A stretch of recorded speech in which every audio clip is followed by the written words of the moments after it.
Macmillan Audio presents The Nightingale by Kristin Hannah. Read for you by Polly Stone.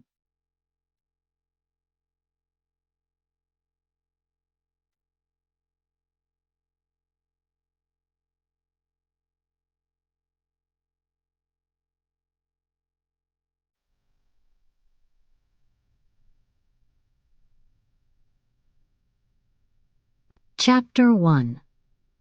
April 9th, 1995. The Oregon Coast. If I have learned anything in this long life of mine, it is this. In love, we find out who we want to be. In war, we find out who we are. Today's young people want to know everything about everyone. They think talking about a problem will solve it. I come from a quieter generation. We understand the value of forgetting, the lure of reinvention. Lately, though, I find myself thinking about the war and my past, about the people I lost. Lost. It makes it sound as if I misplaced my loved ones. Perhaps I left them where they don't belong and then turned away, too confused to retrace my steps. They are not lost, nor are they in a better place. They are gone. As I approach the end of my years, I know that grief, like regret, settles into our DNA and remains forever a part of us. I have aged in the months since my husband's death and my diagnosis. My skin has the crinkled appearance of wax paper that someone has tried to flatten and reuse. My eyes fail me often, in the darkness, when headlights flash, when rain falls. It is unnerving, this new unreliability in my vision. Perhaps that's why I find myself looking backward. The past has a clarity I can no longer see in the present. I want to imagine there will be peace when I am gone, that I will see all of the people I have loved and lost. At least that I will be forgiven. I know better, though, don't I? My house, named The Peaks by the lumber baron who built it over 100 years ago, is for sale, and I am preparing to move because my son thinks I should. He is trying to take care of me, to show how much he loves me in this most difficult of times, and so I put up with his controlling ways. What do I care where I die? That is the point, really. It no longer matters where I live. I am boxing up the Oregon beachside life I settled into nearly 50 years ago. There is not much I want to take with me. But there is one thing. I reach for the hanging handle that controls the attic steps. The stairs unfold from the ceiling, like a gentleman extending his hand.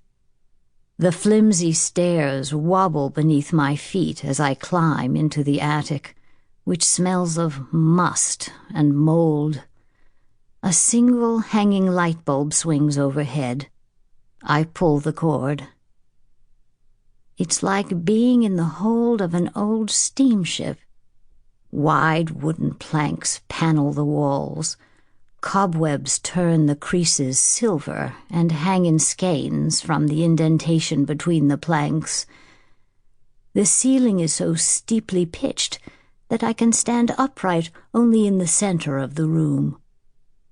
I see the rocking chair I used when my grandchildren were young, then an old crib and a ratty-looking rocking horse set on rusty springs, and the chair my daughter was refinishing when she got sick.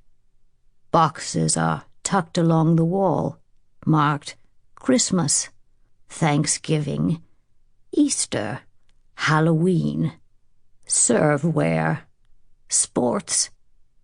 In those boxes are the things I don't use much anymore, but can't bear to part with. For me, admitting that I won't decorate a tree for Christmas is giving up, and I've never been good at letting go.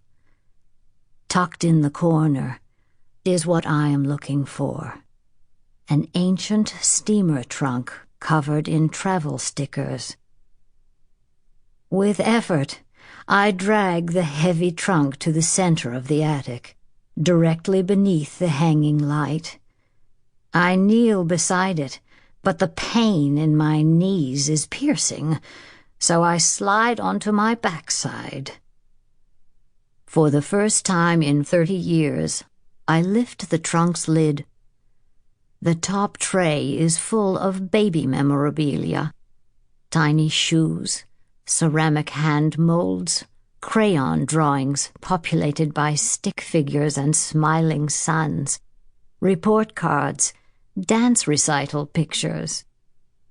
I lift the tray from the trunk and set it aside. The mementos in the bottom of the trunk are in a messy pile. Several faded leather-bound journals, a packet of aged postcards tied together with a blue satin ribbon, a cardboard box bent in one corner, a set of slim books of poetry by Julienne Rossignol, and a shoebox that holds hundreds of black and white photographs. On top is a yellowed, faded piece of paper. My hands are shaking as I pick it up. It is a carte d'identité, an identity card from the war.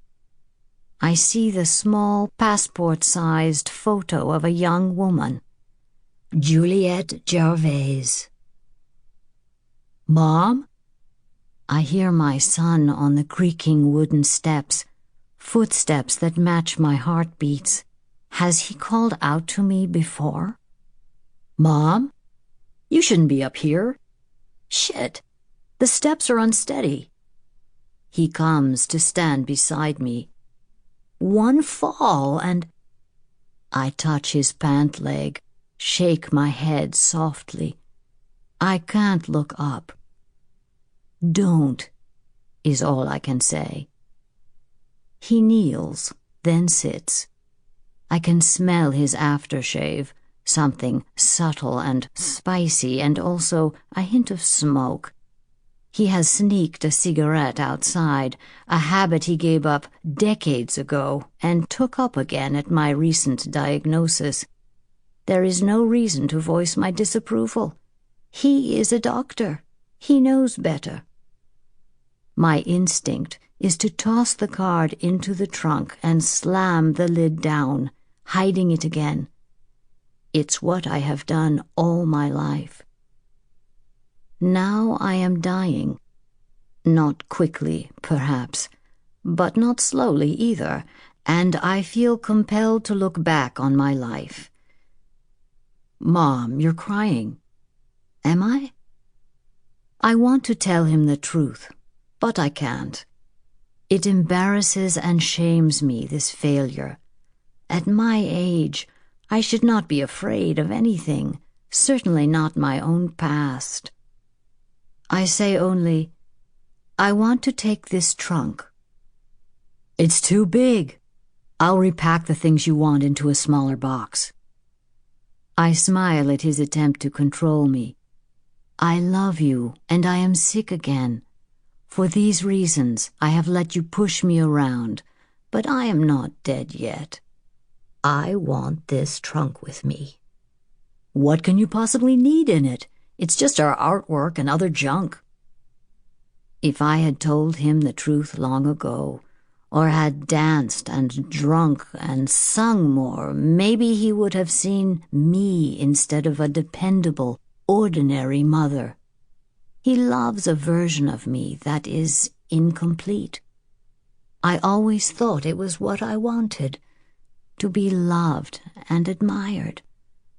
Now I think perhaps I'd like to be known. Think of this as my last request. I can see that he wants to tell me not to talk that way, but he's afraid his voice will catch. He clears his throat. "You've beaten it twice before. You'll beat it again." We both know this isn't true. I am unsteady and weak.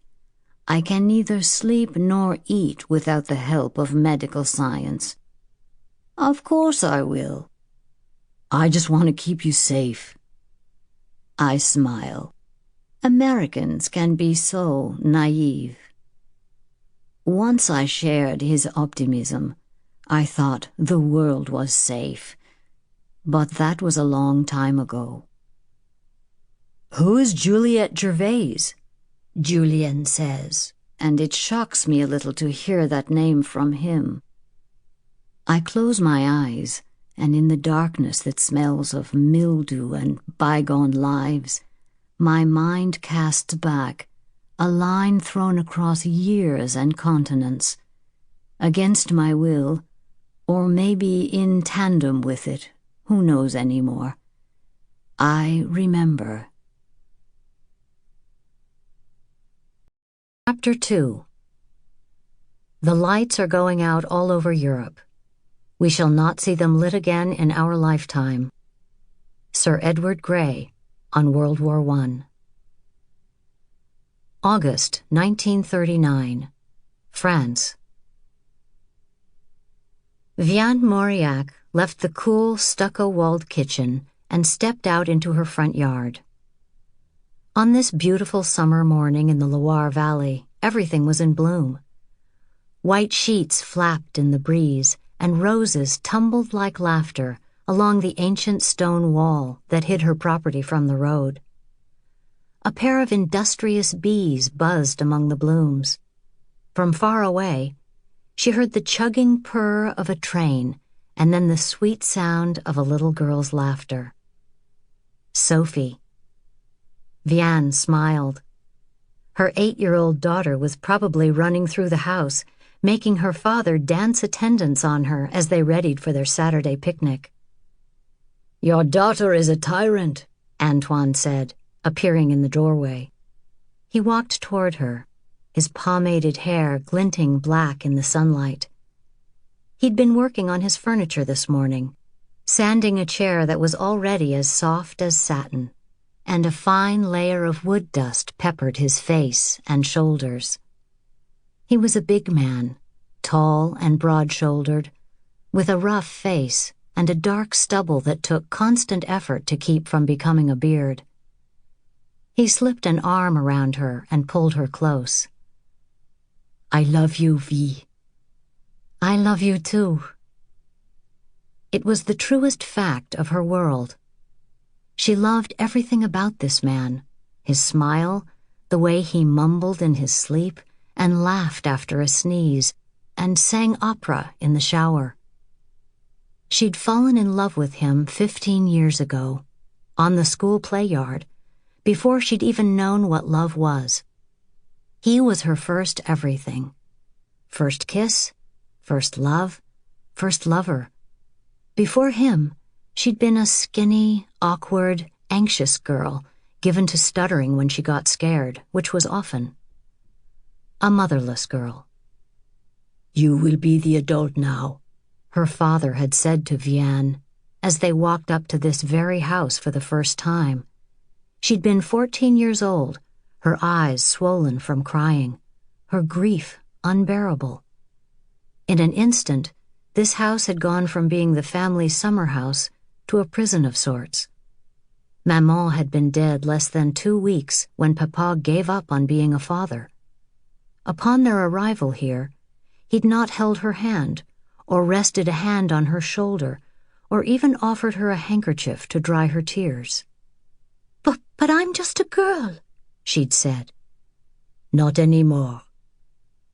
She'd looked down at her younger sister, Isabel, who still sucked her thumb at 4 and had no idea what was going on. Isabel kept asking when Maman was coming home.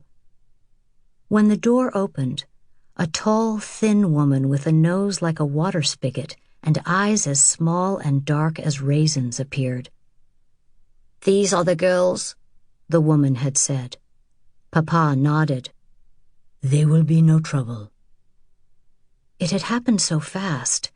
Vianne hadn't really understood. Papa dropped off his daughters like soiled laundry and left them with a stranger. The girls were so far apart in age, it was as if they were from different families. Vianne had wanted to comfort Isabelle, meant to, but Vianne had been in so much pain it was impossible to think of anyone else, especially a child as willful and impatient and loud as Isabelle. Vianne still remembered those first days here. Isabelle shrieking and Madame spanking her. Vianne had pleaded with her sister, saying again and again, "Mon Dieu, Isabelle, quit screeching. Just do as she bids." But even at 4, Isabelle had been unmanageable. Vianne had been undone by all of it, the grief for her dead mother, the pain of her father's abandonment, the sudden change in their circumstances, and Isabelle's cloying, needy loneliness. It was Antoine who'd saved Vianne. That first summer after Maman's death, the two of them had become inseparable. With him, Vianne had found an escape. By the time she was 16, she was pregnant. At 17, she was married and the mistress of Le Jardin. 2 months later, she had a miscarriage and she lost herself for a while. There was no other way to put it. She'd crawled into her grief and cocooned it around her, unable to care about anyone or anything, certainly not a needy, wailing 4-year-old sister. But that was old news, not the sort of memory she wanted on a beautiful day like today. She leaned against her husband as their daughter ran up to them, announcing, "I'm ready, let's go." "Well," Antoine said, grinning, "the princess is ready, and so we must move."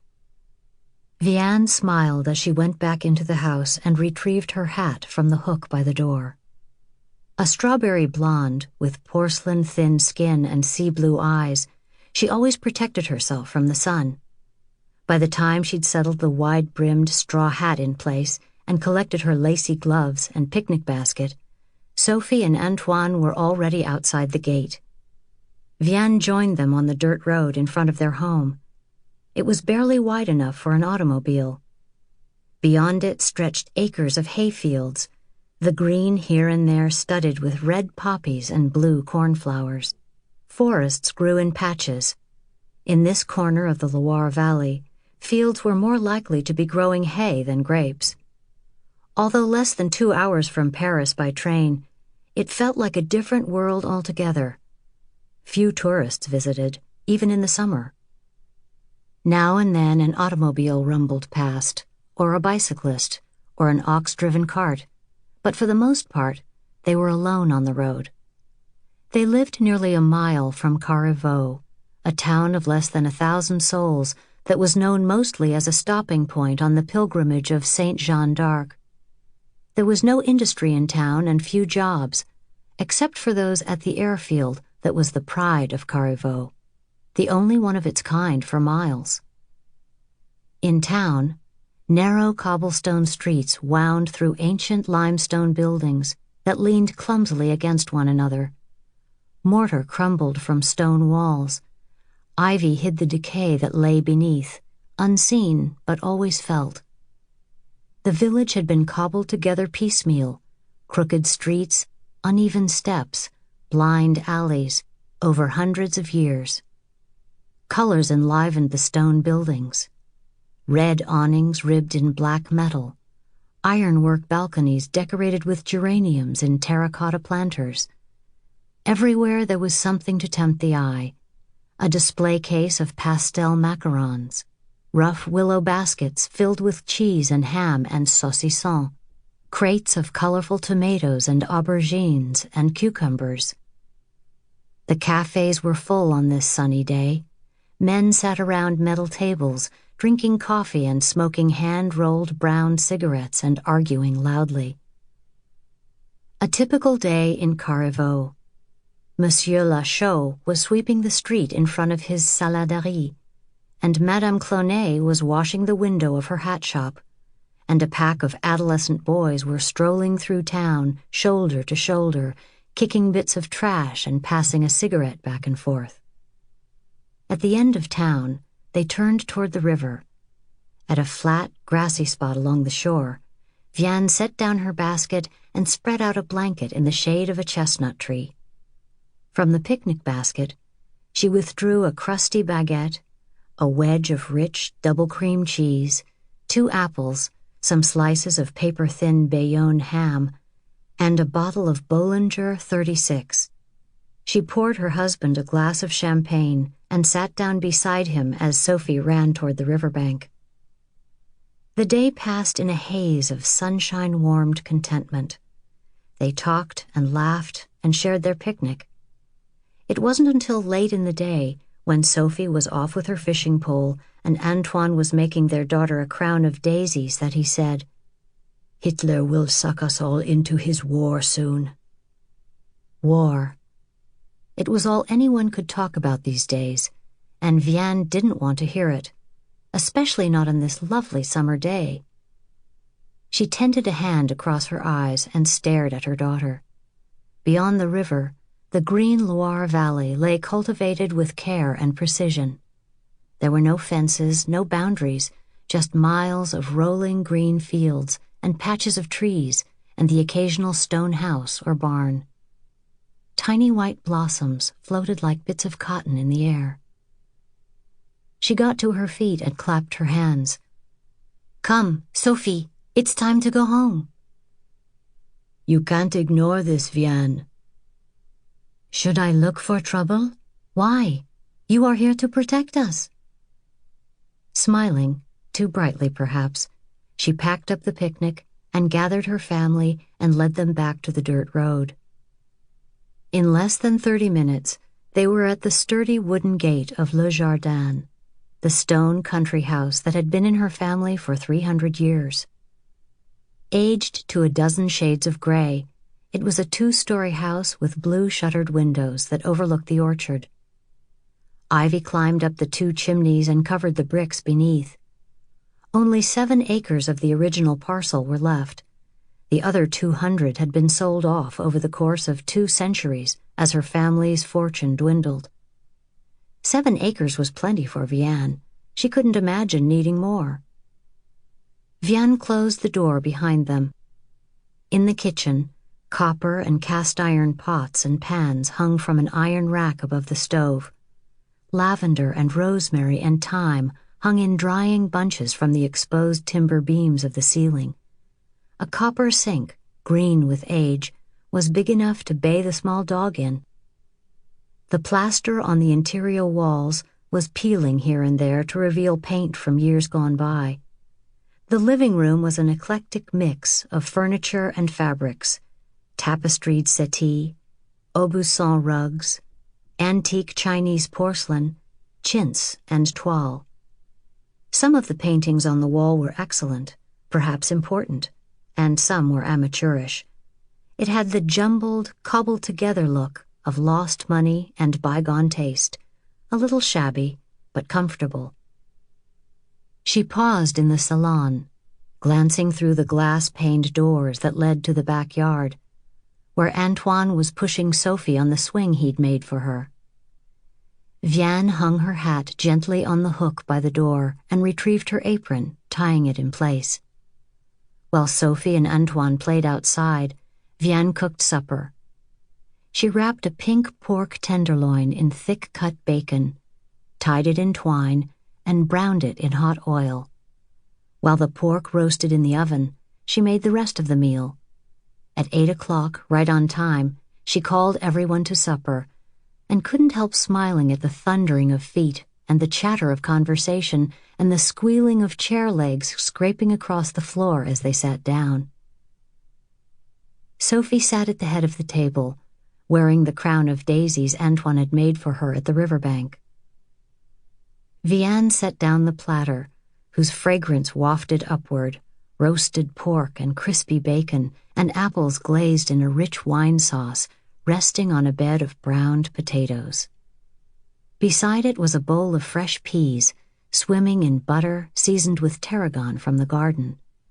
And of course there was the baguette Vianne had made yesterday morning. As always, Sophie talked all through supper. She was like her Tante Isabel in that way, a girl who couldn't hold her tongue. When at last they came to dessert, îles flottantes, islands of toasted meringue floating in a rich crème anglaise, there was a satisfied silence around the table. "Well," Vianne said at last, pushing her half-empty dessert plate away, "it's time to do the dishes." "Oh, Maman," Sophie whined. "No whining," Antoine said. "Not at your age."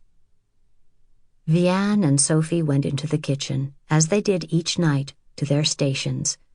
Vianne at the deep copper sink, Sophie at the stone counter, and began washing and drying the dishes. Vianne could smell the sweet, sharp scent of Antoine's after-supper cigarette wafting through the house. "Papa didn't laugh at a single one of my stories today," Sophie said as Vianne placed the dishes back in the rough wooden rack that hung on the wall. "Something is wrong with him." "No laughter? Well, certainly that is cause for alarm." "He's worried about the war." The war. Again. Vianne shooed her daughter out of the kitchen. Upstairs, in Sophie's bedroom, Vianne sat on the double bed, listening to her daughter chatter as she put on her pajamas and brushed her teeth and got into bed. Vianne leaned down to kiss her good night. "I'm scared," Sophie said. "Is war coming?" "Don't be afraid," Vianne said. "Papa will protect us." But even as she said it, she remembered another time when her maman had said to her, "Don't be afraid." It was when her own father had gone off to war. Sophie looked unconvinced. But nothing. There is nothing to worry about. Now go to sleep." She kissed her daughter again, letting her lips linger on the little girl's cheek. Vianne went down the stairs and headed for the backyard. Outside, the night was sultry. The air smelled of jasmine. She found Antoine sitting in one of the iron cafe chairs out on the grass, his legs stretched out, his body slumped uncomfortably to one side. She came up beside him, put a hand on his shoulder. He exhaled smoke and took another long drag on the cigarette. Then he looked up at her. In the moonlight, his face appeared pale and shadowed, almost unfamiliar. He reached into the pocket of his vest and pulled out a piece of paper. "I have been mobilized, Vianne, along with most men between 18 and 35. "Mobilized? But we are not at war. I don't—" "I am to report for duty on Tuesday." But you're a postman." He held her gaze, and suddenly she couldn't breathe. "I am a soldier now, it seems." Chapter 3. Vianne knew something of war. Not its clash and clatter and smoke and blood, perhaps, but the aftermath. Though she had been born in peacetime, her earliest memories were of the war. She remembered watching her maman cry as she said goodbye to Papa. She remembered being hungry and always being cold. But most of all, she remembered how different her father was when he came home, how he limped and sighed and was silent. That was when he began drinking and keeping to himself and ignoring his family. After that, she remembered doors slamming shut, arguments erupting and disappearing into clumsy silences, and her parents sleeping in different rooms. The father who went off to war was not the one who came home. She had tried to be loved by him. More important, she had tried to keep loving him. But in the end, one was as impossible as the other. In the years since he'd shipped her off to Carriveau, Vianne had made her own life. She sent her father Christmas and birthday cards, but she'd never received one in return, and they rarely spoke. What was there left to say? Unlike Isabel, who seemed incapable of letting go, Vianne understood and accepted that when Maman had died, their family had been irreparably broken. He was a man who simply refused to be a father to his children. "I know how war scares you," Antoine said. "The Maginot Line will hold," she said, trying to sound convincing. "You'll be home by Christmas." The Maginot Line was miles and miles of concrete walls and obstacles and weapons that had been constructed along the German border after the Great War to protect France. The Germans couldn't breach it. Antoine took her in his arms. The scent of jasmine was intoxicating, and she knew suddenly, certainly, that from now on, whenever she smelled jasmine, she would remember this goodbye. "I love you, Antoine Mauriac, and I expect you to come home to me." Later, she couldn't remember them moving into the house, climbing the stairs, lying down in bed, undressing each other. She remembered only being naked in his arms, lying beneath him as he made love to her in a way he never had before, with frantic, searching kisses and hands that seemed to want to tear her apart even as they held her together. "You're stronger than you think you are, Vi," he said afterward, when they lay quietly in each other's arms. "I'm not," she whispered too quietly for him to hear. The next morning, Vianne wanted to keep Antoine in bed all day, maybe even convince him that they should pack their bags and run like thieves in the night. But where would they go? War hung over all of Europe. By the time she finished making breakfast and doing the dishes, a headache throbbed at the base of her skull. "You seem sad, Maman," Sophie said. "How can I be sad on a gorgeous summer's day when we are going to visit our best friends?" Vianne smiled a bit too brightly. It wasn't until she was out the front door and standing beneath one of the apple trees in the front yard that she realized she was barefoot. "Maman," Sophie said impatiently. "I'm coming," she said, as she followed Sophie through the front yard, past the old dovecote, now a gardening shed, and the empty barn. Sophie opened the back gate and ran into the well-tended neighboring yard, toward a small stone cottage with blue shutters. Sophie knocked once, got no answer, and went inside. "Sophie," Vianne said sharply, but her admonishment fell on deaf ears.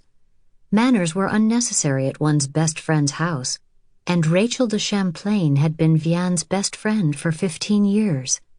They'd met only a month after Papa had so ignominiously dropped his children off at Le Jardin. They'd been a pair back then, Vianne slight and pale and nervous, and Rachel, as tall as the boys, with eyebrows that grew faster than a lie and a voice like a foghorn. Outsiders, both of them, until they met. They'd become inseparable in school and stayed friends in all the years since. They'd gone to university together, and both had become school teachers. They'd even been pregnant at the same time. Now they taught in side-by-side classrooms at the local school. Rachel appeared in the open doorway, holding her newborn son, Ariel. A look passed between them. In it was everything they felt and feared. Vianne followed her friend into a small, brightly lit interior that was neat as a pin. A vase full of wildflowers graced the rough wooden trestle table, flanked by mismatched chairs. In the corner of the dining room was a leather valise, and sitting on top of it was the brown felt fedora that Rachel's husband Mark favored. Rachel went into the kitchen for a small crockery plate full of cannelé. Then the women headed outside. In the small backyard, roses grew along a privet hedge. A table and 4 chairs sat unevenly on a stone patio. Antique lanterns hung from the branches of a chestnut tree. Vianne picked up a cannelé and took a bite, savoring the vanilla-rich cream center and crispy, slightly burnt-tasting exterior. She sat down. Rachel sat down across from her, with the baby asleep in her arms. Silence seemed to expand between them and fill with their fears and misgivings. "I wonder if he'll know his father," Rachel said, as she looked down at her baby. "They'll be changed," Vianne said, remembering. Her father had been in the Battle of the Somme, in which more than 750,000 men had lost their lives. Rumors of German atrocities had come home with the few who survived. Rachel moved the infant to her shoulder, patted his back soothingly. "Mark is no good at changing diapers, and Ari loves to sleep in our bed. I guess that'll be all right now." Vianne felt a smile start. It was a little thing, this joke, but it helped. "Antoine's snoring is a pain in the backside. I should get some good sleep. And we can have poached eggs for supper." "Only half the laundry," she said, but then her voice broke. "I'm not strong enough for this, Rachel." "Of course you are. We'll get through it together." "Before I met Antoine," Rachel waved a hand dismissively. I know, you were as skinny as a branch. You stuttered when you got nervous, and you were allergic to everything. I know. I was there. But that's all over now. You'll be strong. You know why?" "Why?" Rachel's smile faded. "I know I'm big. Statuesque, as they like to say when they're selling me brassieres and stockings. But I feel undone by this, V, and I'm going to need to lean on you sometimes too. Not with all my weight, of course. So we can't both fall apart at the same time." "Voila," Rachel said. "Our plan. Should we open a bottle of cognac now or gin?" "It's 10 o'clock in the morning." "You're right, of course. A French 75. On Tuesday morning, when Vianne awoke, sunlight poured through the window, glazing the exposed timbers. Antoine sat in the chair by the window, a walnut rocker he'd made during Vianne's second pregnancy. For years, that empty rocker had mocked them. The miscarriage years, as she thought of them now. Desolation in a land of plenty. 3 lost lives in 4 years. Tiny, thready heartbeats, blue hands, and then, miraculously, a baby who survived. Sophie. There were sad little ghosts caught in the wood grain of that chair, but there were good memories, too. "Maybe you should take Sophie to Paris," he said as she sat up. "Julian would look out for you." "My father has made his opinion on living with his daughters quite clear. I cannot expect a welcome from him." Vianne pushed the matelassé coverlet aside and rose, putting her bare feet on the worn rug. "Will you be all right?" "Sophie and I will be fine. You'll be home in no time anyway. The Maginot Line will hold. And Lord knows the Germans are no match for us." "Too bad their weapons are. I took all of our money out of the bank. There are 65,000 francs in the mattress. Use it wisely, Vianne. Along with your teaching salary, it should last you a good long time." She felt a flutter of panic. She knew too little about their finances. Antoine handled them. He stood up slowly and took her in his arms. She wanted to bottle how safe she felt in this moment, so she could drink of it later, when loneliness and fear left her parched. "Remember this," she thought. The way the light caught in his unruly hair, the love in his brown eyes, the chapped lips that had kissed her only an hour ago in the darkness. Through the open window behind them, she heard the slow, even clop, clop, clop of a horse moving up the road, and the clattering of the wagon being pulled along behind. That would be Monsieur Quillan on his way to market with his flowers. If she were in the yard, he would stop and give her one and say it couldn't match her beauty, and she would smile and say merci and offer him something to drink. Vianne pulled away reluctantly. She went over to the wooden dresser and poured tepid water from the blue crockery pitcher into the bowl and washed her face. In the alcove that served as their wardrobe, behind a pair of gold and white toile curtains, she put on her brassiere and stepped into her lace-trimmed drawers and garter. She smoothed the silk stockings up her legs, fastened them to her garters, and then slipped into a belted cotton frock with a squared yoke collar. When she closed the curtains and turned around, Antoine was gone. She retrieved her handbag and went down the hallway to Sophie's room. Like theirs, it was small, with a steeply pitched timbered ceiling, wide plank wooden floors, and a window that overlooked the orchard. An ironwork bed, a nightstand with a hand-me-down lamp, and a blue-painted armoire filled the space. Sophie's drawings decorated the walls. Vianne opened the shutters and let light flood the room. As usual in the hot summer months, Sophie had kicked the coverlet to the floor sometime in the night. Her pink stuffed teddy bear, Bébé, slept against her cheek. Vianne picked up the bear, staring down at its matted, much-petted face. Last year, Bébé had been forgotten on a shelf by the window as Sophie moved on to newer toys. Now, Bébé was back. Vianne leaned down to kiss her daughter's cheek. Sophie rolled over and blinked awake. I don't want Papa to go, Maman, she whispered. She reached out for Bébé, practically snatched the bear from Vianne's hands. I know, Vianne sighed. I know. Vianne went to the armoire, where she picked out the sailor dress that was Sophie's favorite. Can I wear the daisy crown Papa made me? The daisy crown lay crumpled on the nightstand, the little flowers wilted. Vianne picked it up gently and placed it on Sophie's head.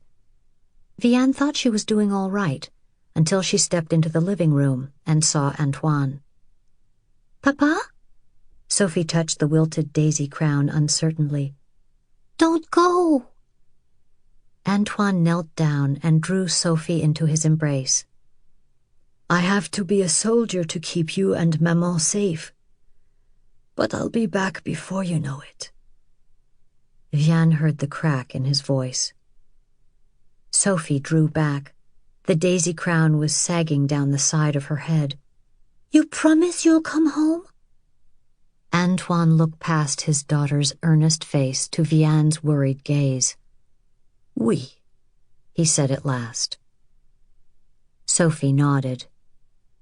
The three of them were silent as they left the house. They walked hand in hand up the hillside to the gray wooden barn. Knee-high golden grass covered the knoll, and lilac bushes as big as hay wagons grew along the perimeter of the property. 3 small white crosses were all that remained in this world to mark the babies Vianne had lost. Today, she didn't let her gaze linger there at all. Her emotions were heavy enough right now. She couldn't add the weight of those memories, too. Inside the barn sat their old green Renault. When they were all in the automobile, Antoine started up the engine, backed out of the barn, and drove on browning ribbons of dead grass to the road. Vianne stared out the small, dusty window, watching the green valley pass in a blur of familiar images. Red tile roofs, stone cottages, fields of hay and grapes, spindly treed forests. All too quickly, they arrived at the train station near Tours. The platform was filled with young men carrying suitcases and women kissing them goodbye and children crying.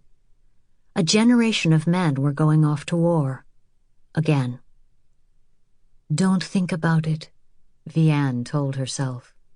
Don't remember what it was like last time, when the men limped home, faces burned, missing arms and legs. Vianne clung to her husband's hand as Antoine bought their tickets and led them onto the train. In the third-class carriage, stiflingly hot, people packed in like marsh reeds, she sat stiffly upright, still holding her husband's hand, with her handbag on her lap. At their destination, a dozen or so men disembarked. Vianne and Sophie and Antoine followed the others down a cobblestone street and into a charming village that looked like most small communes in Touraine. How was it possible that war was coming, and that this quaint town with its tumbling flowers and crumbling walls was amassing soldiers to fight? Antoine tugged at her hand, got her moving again. When had she stopped? Up ahead, a set of tall, recently erected iron gates had been bolted into stone walls. Behind them were rows of temporary housing. The gates swung open. A soldier on horseback rode out to greet the new arrivals, his leather saddle creaking at the horse's steps, his face dusty and flushed from heat. He pulled on the reins and the horse halted, throwing its head and snorting. An aeroplane droned overhead. "You men," the soldier said. "Bring your papers to the lieutenant over there by the gate. Now, move." Antoine kissed Vianne with a gentleness that made her want to cry. "I love you," he said against her lips. "I love you too," she said, but the words that always seemed so big felt small now. What was love when put up against war? Me too, Papa, me too, Sophie cried, flinging herself into his arms. They embraced as a family one last time until Antoine pulled back. "Goodbye," he said. Vianne couldn't say it in return. She watched him walk away, watched him merge into the crowd of laughing, talking young men, becoming indistinguishable. The big iron gates slammed shut, the clang of metal reverberating in the hot, dusty air, and Vianne and Sophie stood alone in the middle of the street. Chapter 4. June 1940, France. The medieval villa dominated a deeply green, forested hillside. It looked like something in a confectioner's shop window, a castle sculpted of caramel with spun sugar windows and shutters the color of candied apples. Far below, a deep blue lake absorbed the reflection of the clouds. Manicured gardens allowed the villa's occupants, and more important their guests, to stroll about the grounds where only acceptable topics were to be discussed. In the formal dining room, Isabelle Rossignol sat stiffly erect at the white-clothed table that easily accommodated 24 diners. Everything in this room was pale. Walls and floor and ceiling were all crafted of oyster-hued stone. The ceiling arched into a peak nearly 20 feet overhead. Sound was amplified in this cold room, as trapped as the occupants. Madame Dufour stood at the head of the table, dressed in a severe black dress that revealed the soup-spoon-sized hollow at the base of her long neck. A single diamond brooch was her only adornment. "One good piece, ladies, and choose it well. Everything makes a statement. Nothing speaks quite so loudly as cheapness." Her narrow face ended in a blunt chin and was framed by curls so obviously peroxided the desired impression of youth was quite undone. "The trick," she was saying in a cultivated voice, clipped and cut, "is to be completely quiet and unremarkable in your task." Each of the girls at the table wore the fitted blue woolen jacket and skirt that was the school uniform. It wasn't so bad in the winter, but on this hot June afternoon, the ensemble was unbearable. Isabelle could feel herself beginning to sweat, and no amount of lavender in her soap could mask the sharp scent of her perspiration. She stared down at the unpeeled orange placed in the center of her Limoges china plate.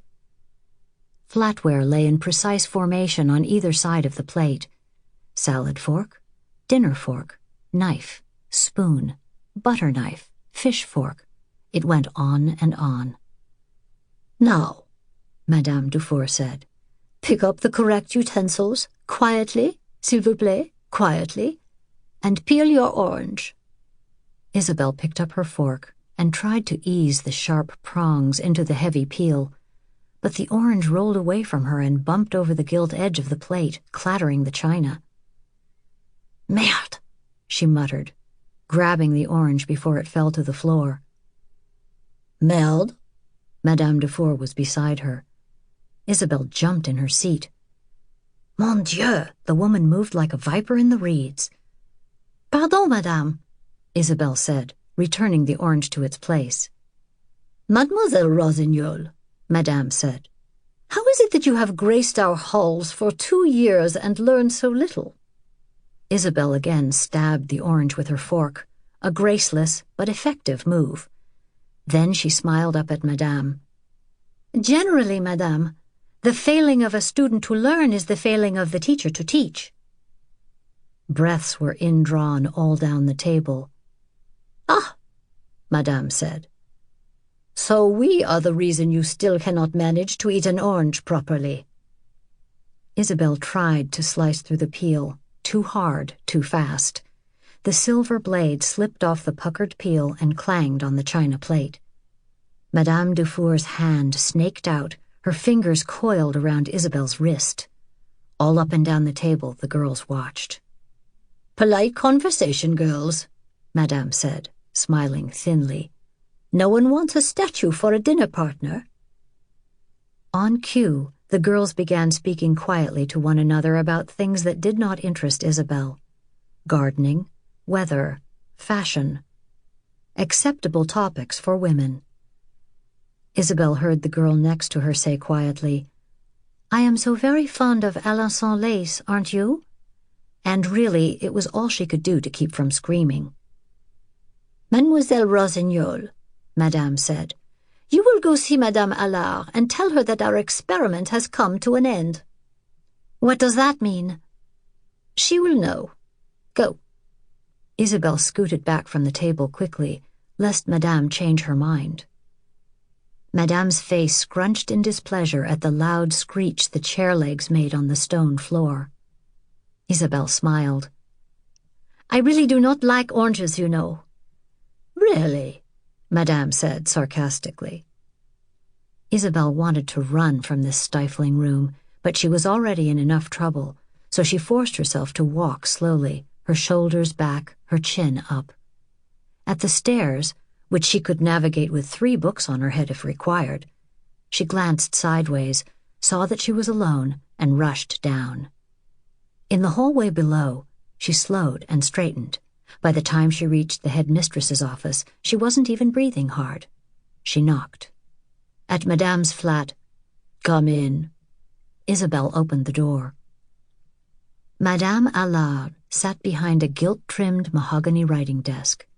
Medieval tapestries hung from the stone walls of the room, and an arched, leaded glass window overlooked gardens so sculpted they were more art than nature. Even birds rarely landed here. No doubt they sensed the stifling atmosphere and flew on. Isabel sat down, remembering an instant too late that she hadn't been offered a seat. She popped back up. Pardon, madame. Sit down, Isabel. She did, carefully crossing her ankles as a lady should, clasping her hands together. Madame Dufour asked me to tell you that the experiment is over. Madame reached for one of the Murano fountain pens on her desk and picked it up, tapping it on the desk. Why are you here, Isabel? I hate oranges. Pardon? And if I were to eat an orange, which honestly, madame, why would I when I don't like them? I would use my hands like the Americans do, like everyone does really. A fork and knife to eat an orange? I mean, why are you at the school? Oh, that. Well, the convent of the Sacred Heart in Avignon expelled me, for nothing, I might add. And the Sisters of St. Francis? Ah, they had reason to expel me. And the school before that? Isabel didn't know what to say. Madame put down her fountain pen. You are almost 19. Oui, madame. I think it's time for you to leave.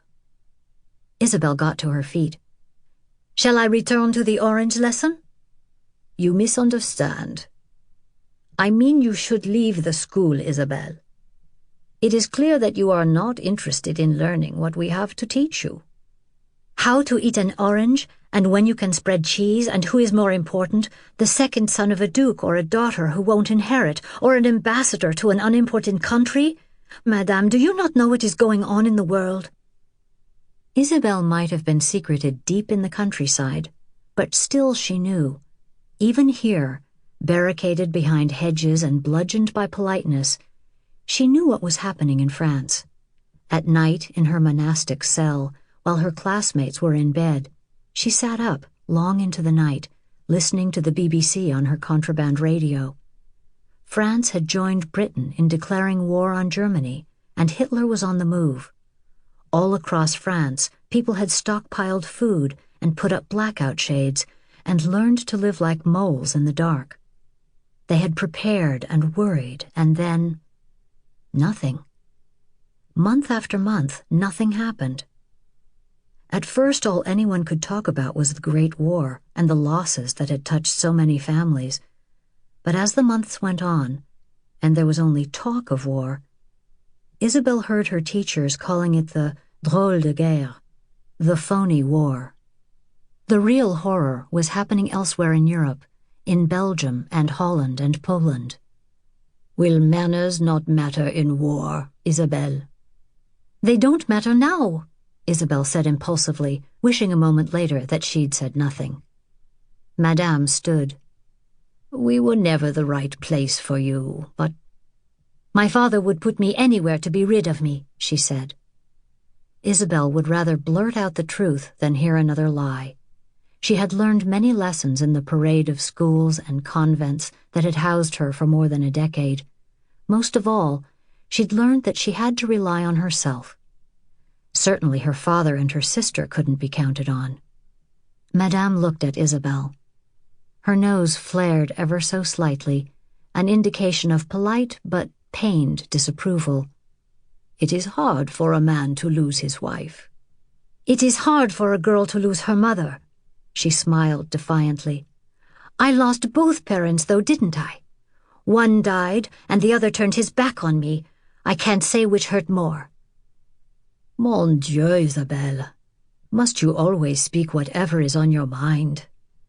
Isabel had heard this criticism all her life, but why should she hold her tongue? No one listened to her either way. So you will leave today. I will telegram your father. Thomas will take you to the train. Tonight? Isabel blinked. But Papa won't want me. Ah, consequences, Madame said.